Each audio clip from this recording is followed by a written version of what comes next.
Alright, class, welcome back to school. I hope you had an enjoyable weekend. Today we are going to learn about the relationship between force and acceleration. Recall last week we spoke about how when there's an object that's just sitting there and there's no acceleration, there's no force on it, then the object just sits there. Or if there's an object that's moving at a constant velocity, like say in outer space, then just constant velocity, then there's no force. So today we're going to learn about how force, when there is a force, how it causes objects to accelerate. Now there's three things we want to know.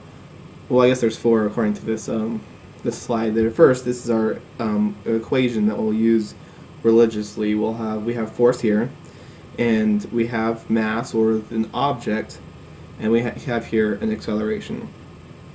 Now, force, the way we can read this is force causes any object that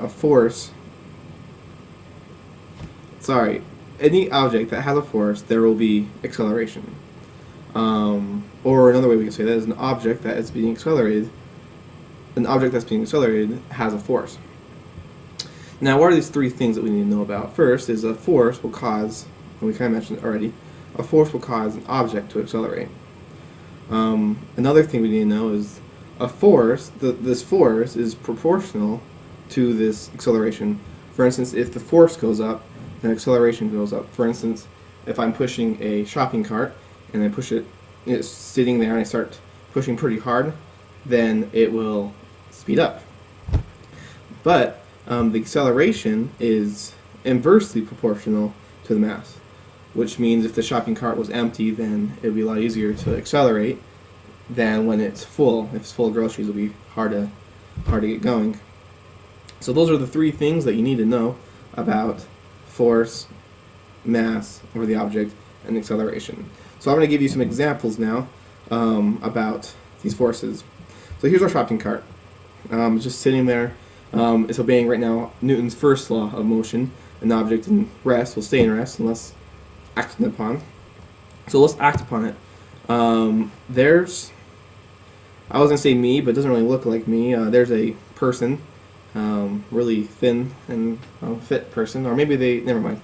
And they're pushing on this cart. We'll say it starts at rest. The net force is in the direction that the acceleration's headed. Now, people can only run so fast, and so he runs, and speeds up, and if he lets go of it, then there's no longer force acting upon it from the person. This is called a contact force. So when pushing on an object, or objects being pushed against each other, those are contact forces. Another kind of force is a long-range force. So let's say we put this shopping cart on a hill, and it starts going away. Well, no one's pushing on it, but gravity is acting upon the shopping cart, and the net force is in the direction that the shopping cart is going. So gravity here is pushing down, the net force is pushing along the direction of the shopping cart. So here, we already come over this. Oh yeah, I had a little joke, let's put clothes on them, haha. So we let go and the shopping cart will slow down. Now why is it slowing down? We learned last week an object in motion will stay in motion, and an object that is at rest will stay in rest. So we're pushing, and then we stop pushing, and then it slows down. We just know that intuitively. Well, that's because we have restrictive forces or friction and air drag pushing against the cart. So the net force here, I wonder if I put it there. No, the net force is actually here in the opposite direction of the motion of the cart because it's slowing down. Remember the formula, force equals mass times acceleration. Well, acceleration is negative, and so the force is going in the opposite direction, the negative direction, if positive is to the right. Now let's look at this cart. So we're running as fast as we can, and we have forces to the right from the pusher, and we have forces to the left from air resistance and just friction with the ground. What's our net force here? What do you think, guys? Our net force. Good. It's 0 because it's not speeding up and it's not slowing down. It's staying at a constant velocity. Oh, where'd my next slide go?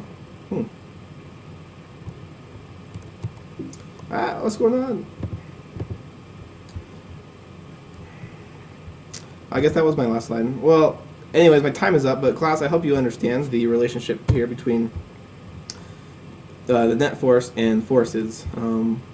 Net force is how fast an object is accelerating and the object is accelerating, but there's opposite forces going the other direction, and forces going the direction it's going in, and we didn't even talk about gravity here too much, so there's gravity going down.